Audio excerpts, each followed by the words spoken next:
important in trying to achieve that goal and sticking to it. And like you say, never giving up. That's what I tell my son as well all the time. Yeah, it's really true. And obviously, I think the first session we talked about injuries. Again, he's had a few injuries. He's just coming back. So again, total focus on injuries. Listen to your body. Really important. And then I think Hallam as well. He had a few injuries, didn't he? So we've had a sort of theme that all players get injuries. You just got to cope, haven't you? Yeah, it was really interesting as well to when he spoke about how they've been working on the injuries as well, different coaches, and how they stress the injury to see, how much it can take, kind of, and then kind of flipping the physio tactics round, and it works, So finding what's best for you, as well as following the advice by the experts, is important. So I think the whole idea behind Propel Extra Time is, listen, we've got some young players, we've got some young coaches, we've got some parents listening. Please do fire any questions at us. We'll be putting our information on at the end. If you want to contact us either via Facebook or email or phone, the whole idea is we are a resource here for parents and coaches I know we've got parents from Salford and a few from Rochdale and all over the world, actually. So if you do need any help, please do drop us a line, and I'll put the details right at the end of where you can contact us. Just to let you know, I'm here, Baz. Sorry. Hey, Shane, how are you doing? I'm all right, mate. Yourself? Yeah, Mr. Bowie says hello. He's there. He should be there. Say hi, Josh. Hi, mate. How we doing, Paul? You all right? Yeah, good. Nice haircut, son. So, Josh, we were talking a little bit earlier. I think we met maybe a year and a bit ago.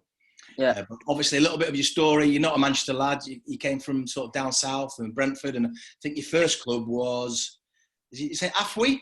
Yep, that's correct. Yeah. Tell us a bit about Afwi, and then what happened at Brentford. All right, so I started my career about maybe 6. Fell in love with football about the age of 6. I would say I was inspired by my dad. He was always working hard, and he was kind of like my role model at the time. And he was playing and everything, and so he saw that I was, at the age of 6, you just want to enjoy yourself. He just wanted me to do something that I enjoy, and football was that kind of enjoyment. So he took me to the closest area that he knew, which was Brixton at the time. Yeah. And he had up a kind of a little, foundation for young talent, age maybe 6 to about 14. Yeah. So, going there the first day, of course, being really shy and everything, my dad telling me, go on, just do what you always been doing in the park. And I went there, and I done what I enjoyed doing, which was playing football. Immediately he started to see that I was, very, very gifted, I could say, from a young age. It was quite natural to me. So gifted in the way of technical, gifted in the way that you're fast, gifted in the way that you just loved. What gifted in what? I think gifted in the way that I was quite technical with the ball. I was really confident in taking on players. I had a close control of the ball, and I was really, really quick, really, really quick. Just seeing that with a goal and the highlights on the back, bloody hell, what a goal that was! Yeah, fantastic. Is that one of your best goals? That goal against Benfica? I would say so. Yeah, definitely. I think that's brilliant. Probably one of my best goals. Yeah. Yeah. So you were gifted in your technique. You just a bit of a natural. Your dad was very good, wasn't he? And your dad tells me he still thinks he's better than you, but I don't believe him. Shane, it happens a lot, doesn't it? We talked about it before. That the young players right at the beginning are really, really gifted, but it's hard work as well, isn't it, mate? Yeah, of course it is. I mean, obviously, whoever's noticed Josh down in Brentford, did you say? Yeah, Brentford. Whoever's noticed him down there is obviously just seen what most coaches or most scouts see. If they see someone who's maybe athletic, they might get a 6-week trial. If they see someone who's technical, gifted on the ball, or maybe a good defender, or there's lots of things that the scouts look for. But a little bit of flair always catches the eye of any scout or somebody watching. And obviously, by the sounds of it, and obviously looking at Josh when he was at United, he's got a lot of flair about him. So you know, it's definitely something that the scouts look for. He's not a typical British player, really, is he? When you say flair, he's more naturally gifted in. Yeah, a bit like, you know, like this, like the Spanish. The Spanish are very technical, as where, you know, being brought up in England and whatnot, they're more, you know, pull your socks up, work hard, and, you know, that's pretty much it, as opposed to, you know, being technically gifted. So you went, Josh, obviously you went to Brentford, did really well. I know you took your time to settle in. So people don't talk about that a lot, where, you know, it can take you sometimes, you say 6 weeks. I mean, 6 weeks isn't a long time, but it could take you 6 months sometimes, because a new environment, a new area. Did you find it difficult to sort of settle from, you know, going to Brentford, for example? Yeah. So, it was a big step for me, I would say, you know, from going on Sunday league to about training maybe 3 or 4 times a week. Yeah. So that alone was a big step for me. But I think I had the right mindset, you know, that even if I would train maybe once or twice a week, I would really put my all into everything.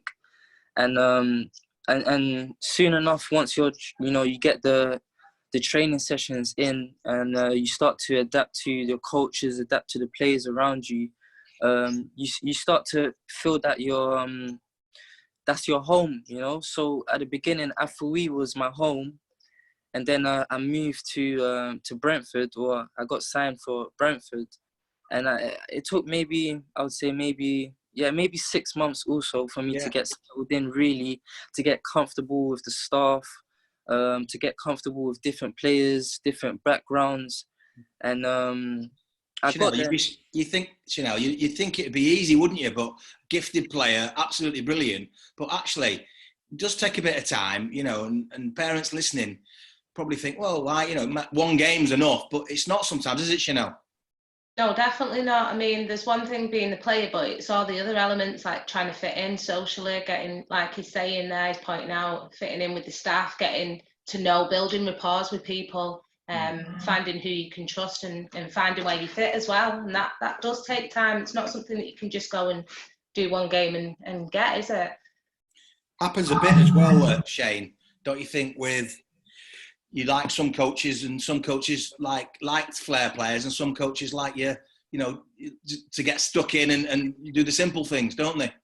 Yeah, I mean, my one of my coaches I work with, who's still at United, Dino, he was very much get stuck in and don't let anybody beat your personal battles. As where I was more technical, and I'd go, you know, with the gifted players and speak to them and say, right, see if you get the ball, just put it through there, or, you know, if you're on one side. So we had a nice blend, me and Dino. He'd do the defensive stuff, I'd do the attacking stuff. But yeah, that was... Yeah, it's just one of them things. Have you found that, Josh, that you react differently and to different coaches? Yeah, I think you tend to, you know, like, you always have the coaches that, you know, kind of give you a bit more trust and more freedom because they kind of believe in your ability, and you got some others that are just about working hard and putting your head down and doing the statistics, could I say, if I could make it seem like that. Yeah. You've also got to take into consideration that I'm not too sure what age or anything wherever you were, Josh, but, you know, players are different and react different to like different styles of coaching, whether someone tells you what to do or whether someone puts an arm around your shoulder and says, you know, you're doing really well, keep it up. You know, players react different, and also as a coach, seeing those players and working with those players, you've sort of like got to, like you say, build a rapport with that player as an individual and see how they react to certain situations. Because, you know, working at United and whatnot, it's working with the elite kids, even though they're the best of the best, they've still got, you know, the personality shines out, and you know who to give a little bit of a hard time to, and you know who not to give a hard time to. Do you know what I mean? Josh, do you think there's an element of... I was listening to, I think it was De Jong today on another YouTube, but he was saying at 14, he realised, well, I'm on my own. If I want to really make it in football, I've got to look after myself. And did you think that probably at Brentford towards the end before you came to United? I don't think so, you know, not at the age of 14, maybe 17, maybe 14, but not 14. 14, I was kind of, just enjoying it, sometimes playing 2-3 years up and, getting a lot of confidence from older players.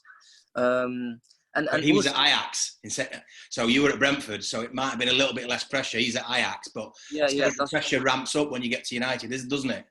Yeah, it definitely does. You got the best of the best, whereas Brentford is maybe only 1 or 2 or 3 really top players, and at United or Ajax or the really top teams, you really do have the best in every position. So yeah, I can kind of understand De Jong when he's saying that, because you're really competing against the best of the best. So you do really probably feel that you are on your own. And how did you find your progression? So obviously you made it into the youth team at Brentford. There was some interest from United. Was your progression really, really smooth? Was it natural, or did you go in spurts where when you were growing, you sort of, you fitted into your body a bit and you got a bit more strength? How did it work? To be really honest with you, I was just enjoying myself at Brentford, and although the academy closed down, I found that was an opportunity to really step on my career, to really go the next step, Yeah. And because I had that interest from United, I thought this is a perfect opportunity for me to set my career on a milestone, really to put myself to make a mark, if I can make that say. I really wanted to make a mark, and the best place to make a mark is at one of the top teams. Yeah. So I'm sure you must have been very excited when you found out about United, and obviously you then signed for them. You signed a 3-year deal. Yeah. Did you move up on your own or family? How did that work? So the first year I moved up on my own, and I was living in a place called Diggs. It's kind of like a home that they provide for young players with a family that was going to look after you. So I was there for about a year. Yeah. And it was something new to me, because I've never moved away from my family. So that was the hardest thing. Was it the food? A bit of everything, you don't come back home to seeing mum every day. You come back home to seeing the carer mum that you have. It's a bit different, and sometimes I know it's easy. You say you go home. Sometimes you go on the PlayStation and you got your brothers running around, or you got your siblings running around. You got your mum saying, "Oh, do you want food, Joshua?" And it's just a bit more. You feel a bit more comfortable. Whereas sometimes when you're at digs or when you're away from home, it's a bit like, "Oh, I had my dinner. Oh, thank you so much." And you go upstairs in your room and you're just on your phone now. Like, it's a bit different. You're just isolated, if I could say that word sometimes. Yeah, it's a lot to ask. It's a lot to ask, especially through, with the Manners programme and whatnot, Josh, that you've probably seen a little bit of, having digs. And again, it's going into your personality or what, it's a lot to ask for, especially from a young man, teenager, as you would say. But, you're away from your family, away from your friends. It's a little bit isolated, and the only sort of like family you do have is when you go training with the lads, and that's sort of like, it's a big step to come from down south or anywhere, in fact, to to go into digs and be in a professional environment. I take it your mentality changed then as well, Josh, did it, with regards to, hang on a minute, this is totally different to what you've experienced so far? Yeah. It definitely did help me change my mentality. You start to realize that as a bit like De Jong, you're a bit on your own, so you got to take responsibility of your own career. So you start to have to focus on yourself. It's no longer having it's no longer having your mum saying, "Oh, Joshua, you got to go to bed," or you got to really take responsibility of your own self, and that starts with little steps, little things that you got to do on your own to take responsibility of your own career, really. Mm-hmm. So you signed for United. Go on, Baz. Sorry, mate. Yeah. I was just going to say, you signed for United, did really well. I think you're playing with the likes of Gomez, Mason Greenwood, Jimmy Garner. Dimitri Mitchell, Tuanzebe, I don't know, and training with them on a daily basis. Yeah. How did you think you fitted in? And obviously you went on the pre-season tour in 2018. How did you think you were doing at that point? Yeah. I think that was maybe one of the highlights of my career, you know. Playing alongside many great footballers, and you learn from them, you know. You learn from playing against the best of the best. You can only really, really hit or get where you want to when you train against the best, you know. So it was quite, looking back at it now, it's quite a big thing that, you know, to play with some of those players. And I think that I done really well, to be honest, you know. Learning off them, and I'm sure they learned off me. But yeah, I think it happens a lot, Josh, where you're a technical player. Sometimes playing at the top suits better technical players than it would do your up and down runners that aren't as technically gifted. We see that a lot, don't we, Shane? Like, you know. Yeah, and obviously the higher you go level-wise, whether you're playing in, you know, like for instance, Hallam was at Everton until he was 21, 22. Then he goes to Bury due to him scoring when he was on loan. He scored in his debut. And then when he got signed by him, he scored in his debut again. But it's one of those things where you see it all the time. But the technical players are,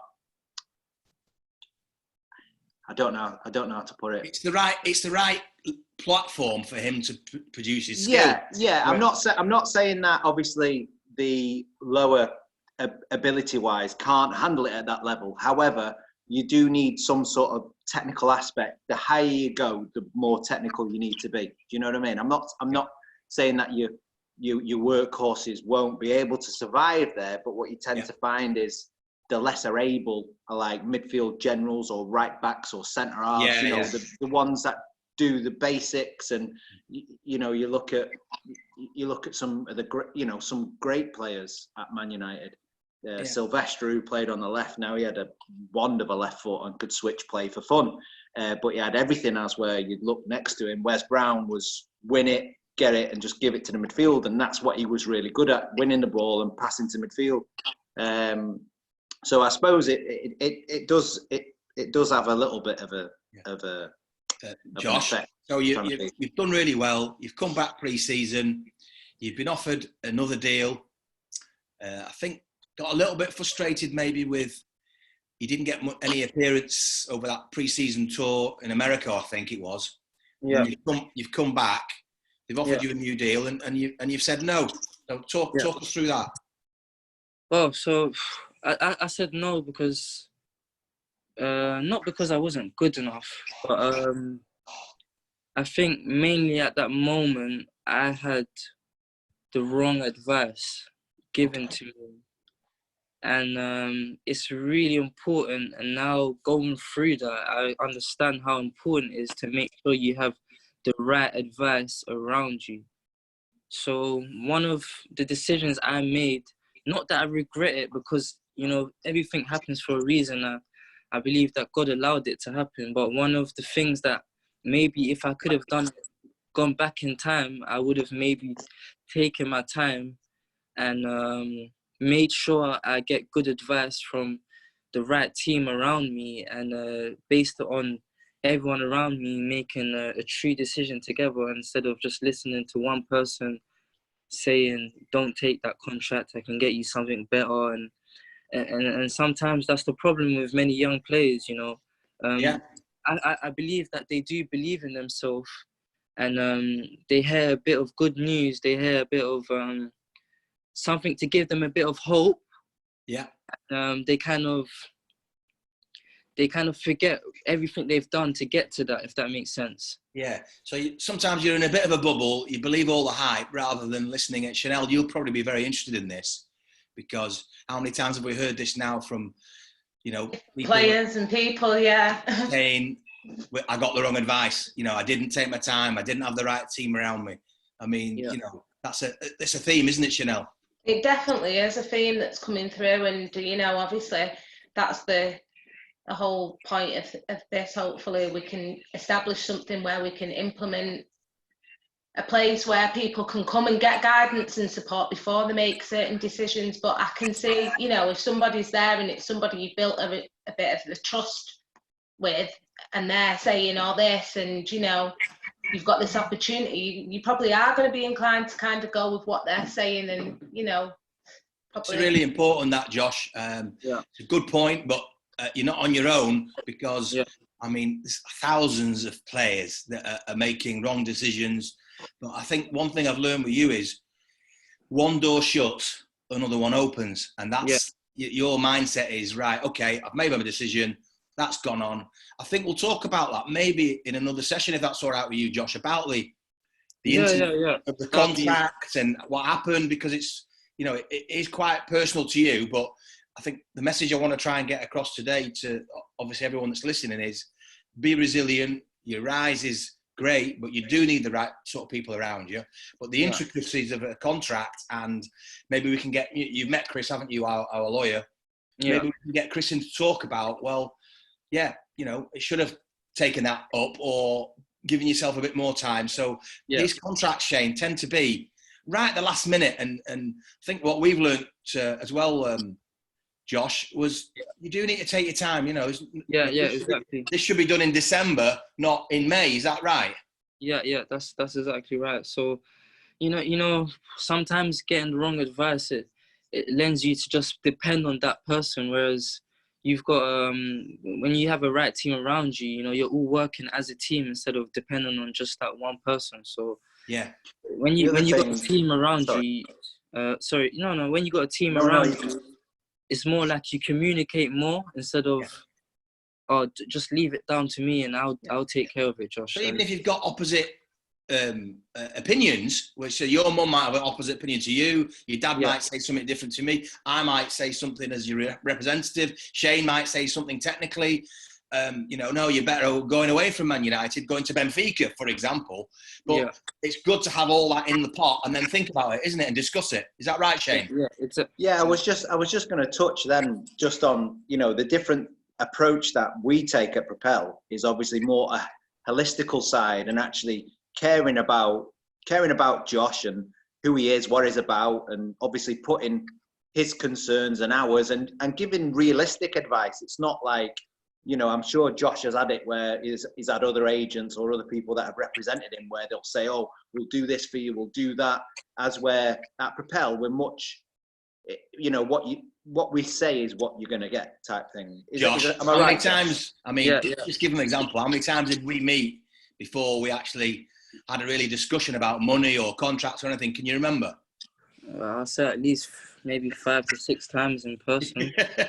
That's right. When we had discussions with your mum and dad, and then me and you, and then again at home, and then we were all discussing all these sort of things. So it takes a lot of hard work, doesn't it? And you need to trust somebody. You can't just do it overnight. You've got to trust somebody over a period.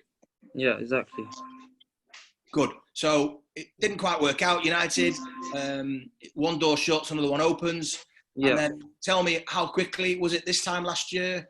And how quickly did you get a new deal offered? What happened there? Okay, so then I left United, and I moved to Holland, and I got given an opportunity to play for first team out in Holland, NAC Breda. It was a very good offer, and this time I did have the right team around me to let me know that this is exactly what you need to kind of get to the next step, moving from under 23s football to men's football.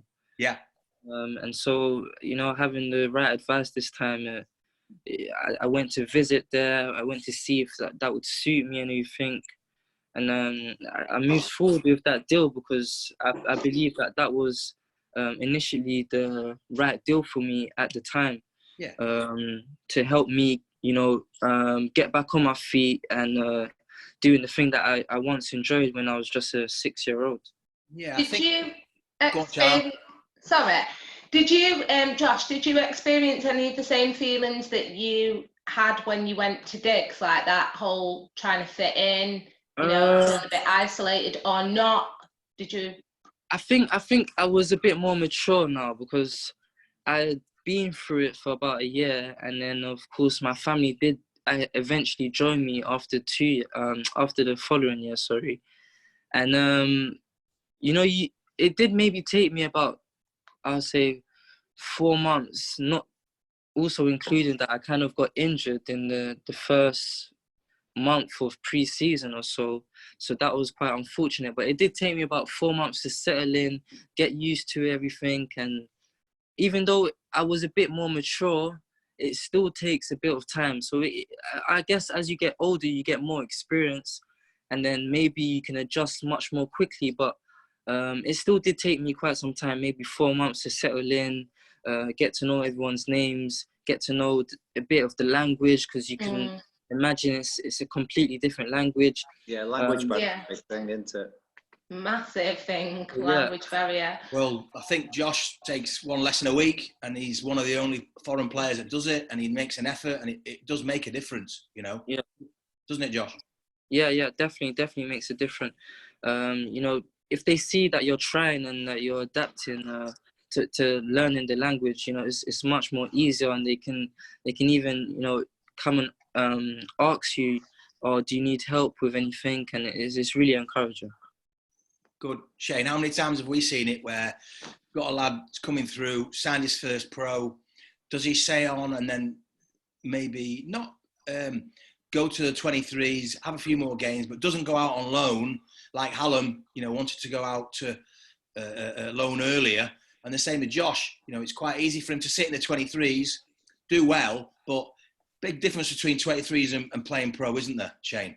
Yeah, well, 23s and playing men's football, as they call it, there's a big difference because it's a big step up, and obviously Josh has experienced that. But obviously, it's one of those as well. It all depends on what the manager at the 23s, whether, because obviously it feeder to the first team. It just depends on when they think you're ready as well, and not rush and actually just settle in the under 23s first. Try and put your stamp on it at the 23s level, and then once you've got your foot in the door, that's the time to go, rather than rushing. Because obviously we did have somebody that's no longer with us, that they wanted to rush and do everything now, and sometimes it's not the best option. Sometimes working hard, letting people know what you're about in the right environment, and then going, right, okay, let's try the next level, because again, it's a lot to ask. Josh, do you think, obviously, can you explain the sort of difference between 20s, 18s, 23s football and now having a year at NAC Breda? What's the biggest difference for you? I think the thing that I've noticed the most is that, 18s, 23s is a development. It's really development. You get an opportunity. And the main thing that I would say is in men's football, it's all about the 3 points. It's all about the result that the manager gets at the end of the day. So there may be a bit more pressure on the manager to get that result, meaning that he might not trust a younger player,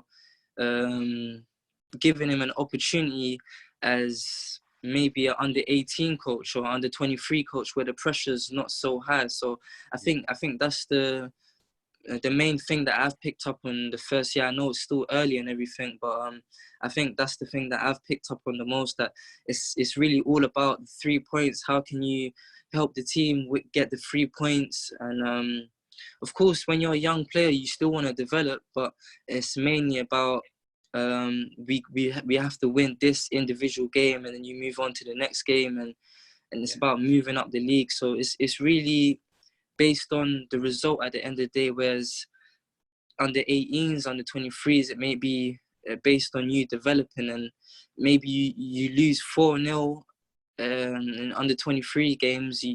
You got a running session the next day, and then the next week there's not that much pressure. But if you lose maybe 4-0 in the first team games, there's a lot of pressure on you guys to perform the following game. Look, I think you're pretty much guaranteed to play 23s football and 18s football every game, whereas when you're playing for an adult team and the proper first team, you might be on the bench, you might get one game, you might, it's completely different, and you've got to be resilient.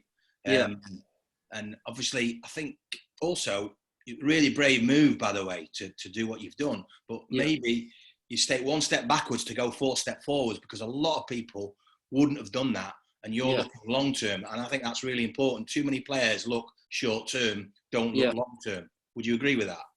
Yeah, I definitely agree with that. You got a lot of young players that think that they know it all, and they take the wrong step. They want to go into first team football. I'm better than this player. I'm better than that player. Why am I not playing? They get frustrated, and they have the wrong approach. So it's really important you get the right approach, and you be patient. That's one thing that I've learned. I may have not got it exactly the way I want, but I'm patient, and I know that my time will come. Yeah, I think, Shane, that happens a lot. I mean, it sounds like Josh has got a good head on his shoulders as regards being realistic, because how many players do we have that we know, supposedly starlets, and then they just fizzle out 23, 24 because they haven't got the right mentality? Yeah, I think mentality plays a lot. It does take mentally a really strong person to stick with it. And like Josh has said then about persevering and knowing your worth, basically, you know what I mean? Knowing your worth, but also having that mentality to stay strong, keep on working hard, and, just waiting for your time. Because when the time does come, it's one of those where if the time does come, yet you're not ready mentally, your head's in the clouds or whatever, as where, when the time, right, come on, you're on, son, you've got 25 minutes, go and do what you can. And then obviously, if you've got that right mentality, you're on, and you have a good game and whatnot, then that can then spur on to, maybe starting the next game or having a run in the team. It's just, there is a bit of luck in it as well. There is a bit of luck in it as well, but I have a firm belief that there's no reason why a United or an Arsenal or a Barcelona couldn't Josh again, or you go a couple of years, but sometimes you don't reach your peak till 24, 25, only because of your experience. And technical players do take more time, and don't be in a rush. How do you feel about that, Josh? Yeah, I totally agree with you, Baz. Sometimes, as you said, you got to take a step back to get, the extra 4 steps forward. So sometimes going abroad or going to a lower team in terms of not the Arsenals or the Man Uniteds, and it's good for you, because you get to get that experience. You get to get that opportunity. Whereas sometimes you might be at the Arsenals or the Uniteds and you don't really get that opportunity. So of course you got to have a bit of luck, but it's all about believing in yourself and kind of keeping your identity, knowing that you're good enough and that you're going to make it. Yeah, you look at Jack Harrison, and when he moved to America, we spoke about him the other night in one of the webinars. He left United when he was 15. Goes to America, perseveres with what he's doing. He's then grew into his body. He's 6'2" now or whatever he is, and obviously knowing his worth and all the rest of it. And before he's playing for New York, and playing with some of the biggest names, David Villa. Again, right place, right time, but it's a different pathway. Your pathway, Josh, is different to Hallam's, as where. And I'm sure there's going to be many other players who have different pathways, but it's how you deal with it. And a lot of it is to do off the pitch as well as on the pitch. Like you say, you've got a strong head on your shoulders. It's off the pitch as well, because you spend more time off the pitch than you do on the pitch. And it's about, keeping mentally strong and keeping up with everything, training, diet, there's loads of things. Josh, we're going to be talking to a couple of sports scientists. I know you believe in the sports science quite a lot, and we've got Shane coming in on Thursday, but other managers will be looking also at you going, well, he's giving it a go in Holland, did really well, tries to speak another language, and you'd be surprised, even in those circumstances, how many people, Shane, listen in and watch and are impressed by a young player trying to abroad.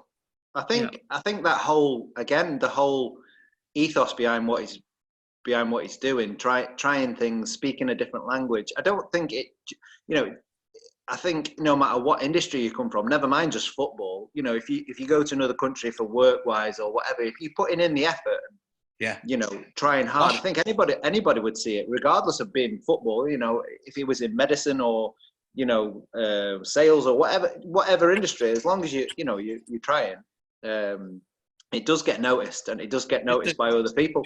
Josh, I mean, people don't realise, watching reserve team games, watching your training, watching now, you're going to NAC Breda, you'd be surprised, really.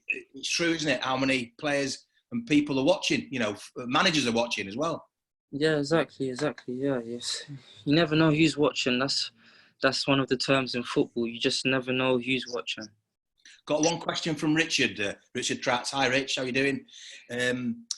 What a technically gifted player you are. If you could recommend one thing about Propel, what would it be? Oh, good question. So, one thing that I would recommend. Say it again. Sorry. If you're a gifted player, but Richard's just saying, if there was one thing you could recommend about Propel, about us, what would it be? Oh, okay. So if there was one thing that caught my attention in the beginning, was they believed in me. I don't know if I could. They kind of believed in me, and you have to have someone that believes in you. So, I think that's the main thing with agencies or anything, is seeing that they trust you, and you have to balance it up, really. So if you can see that they trust you and are willing to, make a plan for you or do any of those things for you, then you got to be willing to, give them and trust them back, if I could say that. Yeah. That's good. I think that's probably answered Richard's question, but we definitely believe in you, mate. You need a little bit of luck, like anything in football, but you've got all the talent in the world, and I'm sure you'll be showing it next year and the year after pretty soon. Shane, I mean, looking at how Josh has developed, as I said, I don't think he's going to reach his peak till 25, 26. No, I mean, he's still filling out, the lad, and I'm sure he's still growing. 20, how old are you now, Josh? 21. 21. Well, you might start slowing down now, mate, but you're going to fill out for sure. But technical players, slight, I'm not too sure what training program Shane's got him on, as well as NAC Breda. But I'm sure Josh knows himself, if he was to, grow into his body a little bit more, then he will develop even quicker than he would do now. He's only a baby, isn't he, Chanel? Yeah. Yes. But what's really good though is you're really mature, you're really determined, and you've got a great work ethic, and thank you. That is what's coming through. So like Vaz was saying before, it's those things that stand out to people as well, because obviously they see you as a footballer, but it's those other things where you're taking the time to actually, making an effort to get to know your team, learn the language. It's all those other things that are like strength of character, and I think it's great. I think also, Josh, I would say to you, football's about opinions, and I know what you're capable of. You know what you're capable of. Shane knows, and we're talking world class. Some coaches, they don't agree. Well, maybe they're the wrong ones that are wrong. We know what you're capable of. We just got to find the right platform. You need a little bit of luck, the right manager, and you get your opportunity and you take it. But it doesn't always happen that quickly, sometimes, does it, Shane?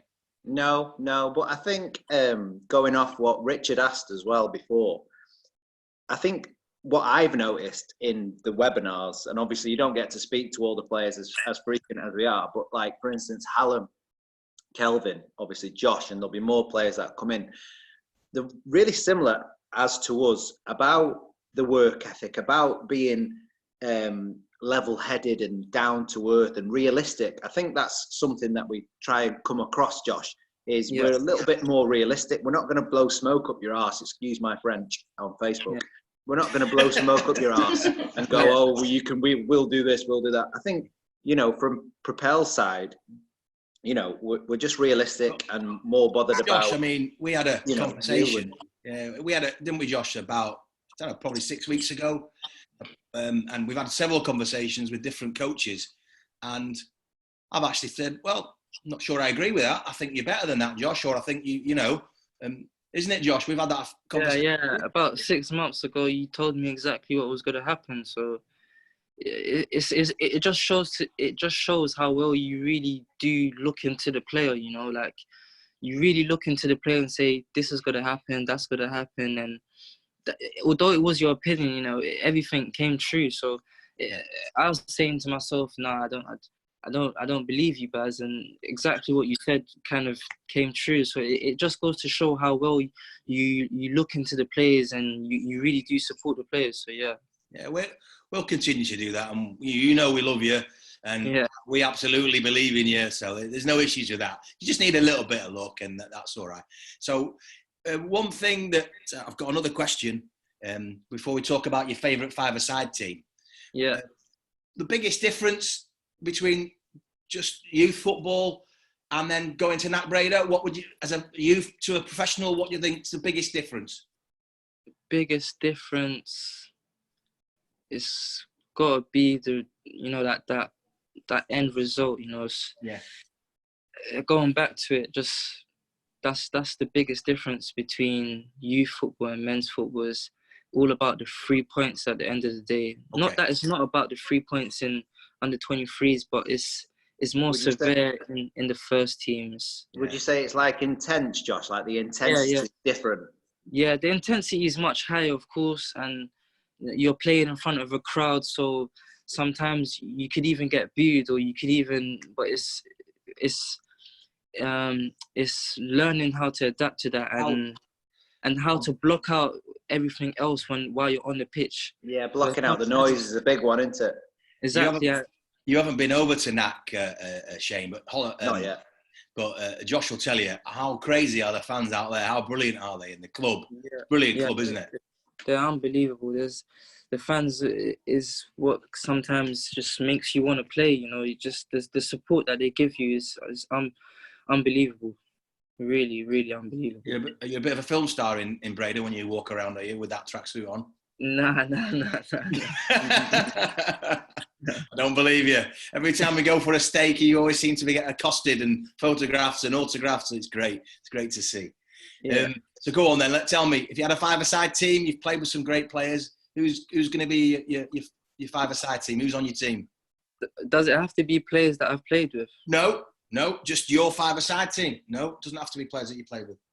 Okay. I'm gonna do players that I've played with. I think that's kind of interesting. So in goal, I'll say probably Dino. He's at Sheffield. Yeah. Dean Henderson.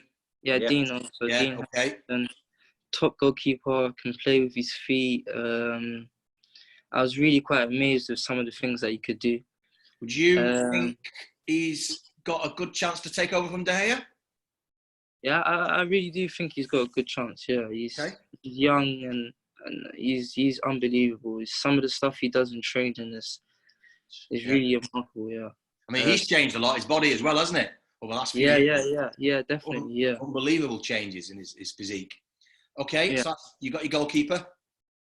Okay, I'm going for 1, 2, 2. I'm gonna go for 1, 2, 1, 1.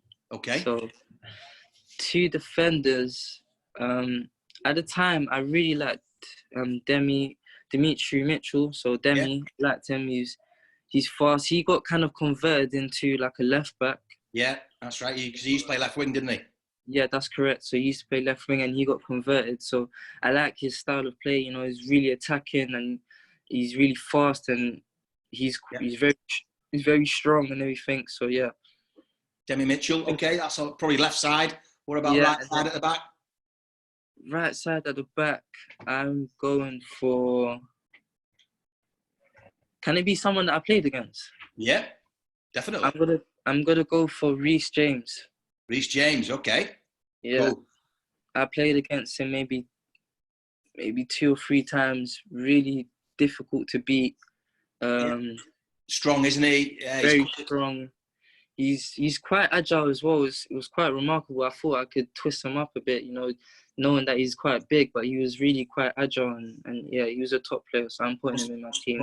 Must have been working on his footwork like you, eh?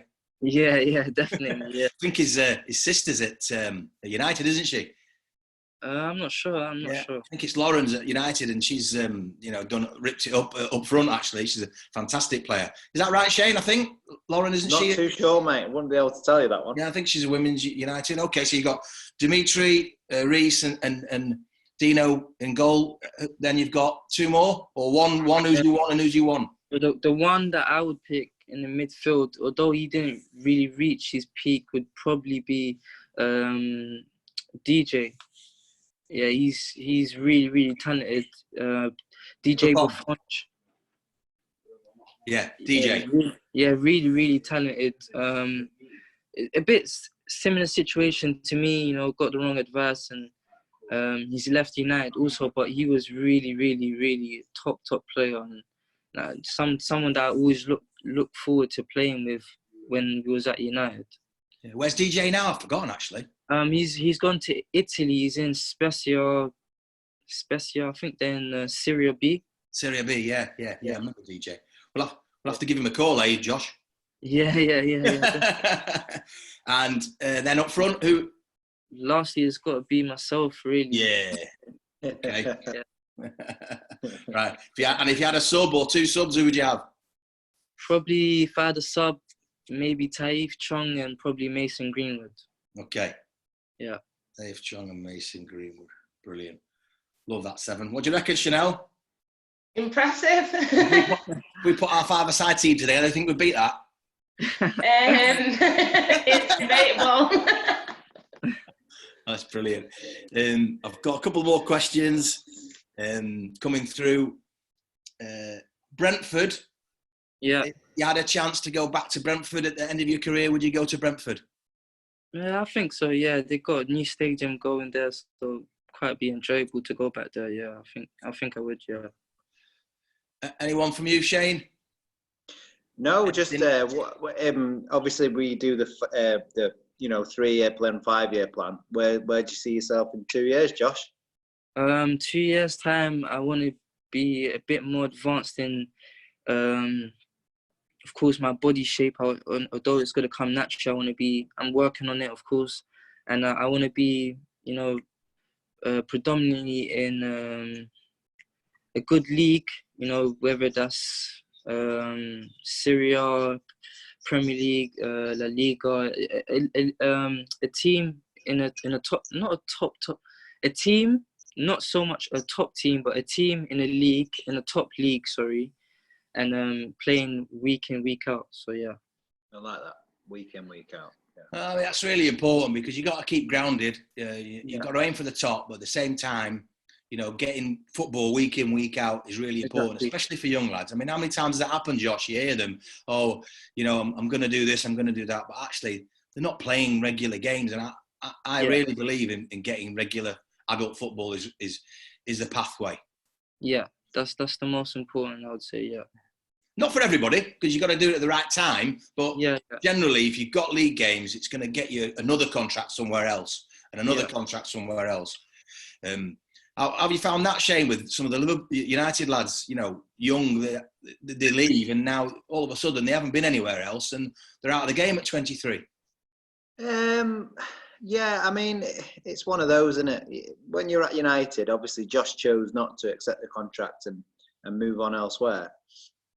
But a lot of the lads don't get offered the contracts and, it's what happens next and, what advice they're getting. And, I think we've already spoke about Devontae. For me, Devontae growing up was, technical, just like Josh, just like Mason, Marcus and all the rest of it. But, he should be playing regardless because of his talent. He should be playing League One, League Two, but he's not there. But yeah, it's one of those, you do see it where lads fall out of the game. You've got James, who was our goalkeeper, who now doesn't play football at all. When I say not at all, just not professionally, even though he was at United until he was 18, 19. And a lot of waste, but also you've got to imagine that the lads like Josh and other kids that are in the academy system, they're in from at the age of 9, and obviously they've been playing football since they were 6, and they play at such a high standard, and they're given years and years worth of their life to go to training 3 times a week, 4 times a week, depending on what, giving up going out with the mates and all the rest of it and making the right decisions. But then all of a sudden they hit 21, 22, and all of a sudden it might not go for them and the contract falls out, and then that's it, they're done, because they can't be, I think I see it as they feel like it's a kick in the teeth, but, having the right people around you and going, hang on a minute, don't be hasty, stick with it, and let's try this avenue or that avenue, Yeah, we were talking, weren't we, Josh, probably this time last year, and I always say people don't realise how much effort it does to take a transfer. We're not all Aguero, and we're not all Juan Mata, and we're not David De Gea. So it takes a lot of effort, doesn't it? And, maybe come back on again if you don't mind. And chat about transfers and how it all happened, and the Dutch connection, and, how much work goes into it, because, that's important as well for young players, isn't it? Yeah, definitely, yeah. Great. Well, thanks for coming on. Really, really interesting. I think we've got Shane Murphy, who's just been made head of sports science on the Scottish FA, coming over on Thursday, 8:10, guys. And then next week, I've got Joe Bowden, who was assistant vice at St. Bede's School, who looked after all the academy players coming in, with a Carl Romali, who also is part of Blackpool's academy. Really, really good guys. And we've also got David Horrocks coming in with Richard Donnelly, both, I think from Man United. They're coming in a week's time, a week and a half. So we've got some educational and sports science coming up Thursday. But please fire any questions. Hopefully it's come up on screen, our email and Chanel's email. And obviously you can get hold of us on Messenger or phone. And we're more than willing to help you guys, any young players, any young parents, and any young coaches that want some advice. It's all free. We're here to help. We want to share the love, share the football, share the passion. Hopefully see you all on Thursday at 8:10. Shout out to Josh Bohui. Nice one, Baz. Well done, Josh. Keep up the hard work, Josh. Well done, Josh. A star in the making. Take it easy. See you guys. Thank you. Bye. See you later. Easy. Bye. See you now. Bye.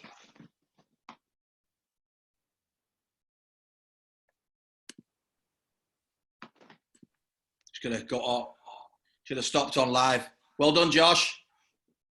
Is he still there? Is he gone? I think he's just literally just gone. Oh, it was great. It was Only good. Yeah. Enjoyed that. I enjoyed that as well. I think what's really coming through is this theme about managing expectations, and I guess it needs to be done from younger, doesn't it, really? I mean, with him, what's really interesting is the way he kept so resilient, and it would be good to get him back again and talk about, especially when we talk about the exposure topic, how he dealt with that. Yeah, no, I mean, he got offered. I think just make sure we're off air. Just hang on. Yeah, just make sure we're off air. yeah, I think we're off. He got offered a contract that he really should have taken, and he got offered a really good deal. Yeah. Because of his previous representative, I'm not going to say who it was. Yeah. Did mess him about and did give him wrong advice. Unfortunately, when we got involved, it was a bit too late, to turn it around. Yeah. And at that point, he was really pissed off with United. So, and I said, well, don't leave. My advice was stay. And now he's thinking, I should have stayed, yeah. And I wish I'd have taken your advice, but his mum said, no, we want him out. And it's not, you know what they've done last month ago? Can you get back in touch with United for us, please? Right, there we go. See what I mean? But United are probably going to be like, no.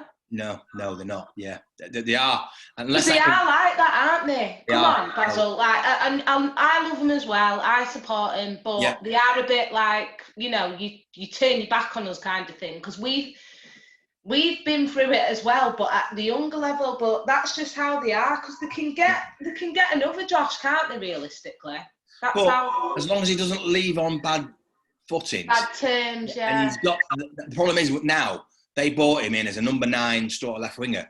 Have they got someone better than him or equal? He's got to be better than what they've got. Do you know what I mean? So you end up back in that funnel again that Shane talks about, don't you? So you never know. I will talk to Nicky about him actually and see if I can get him back in because he does need to develop at that top level. But he's learnt so much, and what a nice lad, eh? He is so lovely. He really is. And I just want to ask that bit about the technical player you're saying seems to.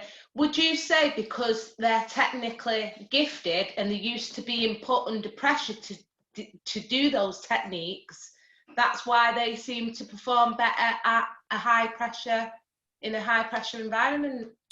No, I think it's practice. I think Josh is naturally gifted.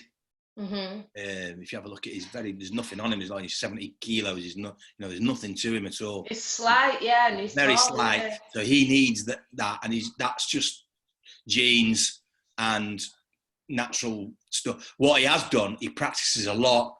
He does a lot with his footwork. He practices his moves. He sees it in the park, and he can. If someone shows him a move or a trick like Shane, he'll go out and do it.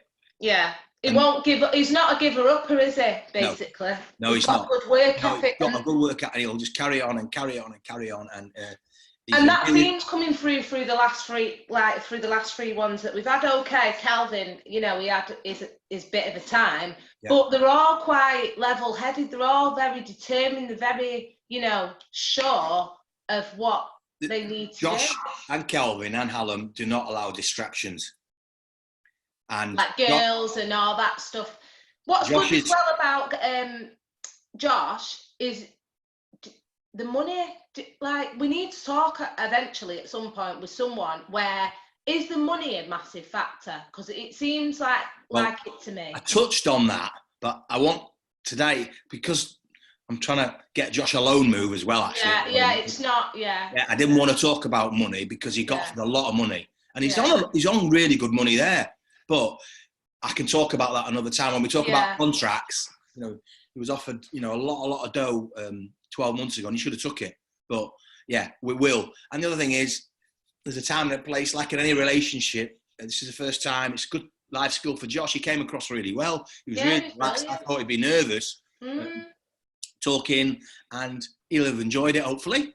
Yeah. And then he'll come on again and be a bit more open, and that's another life skill for him, And what he's talking about, and what Hallam said as well, is Propel. It's that supportiveness. It's that feeling of, I can trust you. I know you've got my back. I know what you're going to say to me isn't BS. Yeah.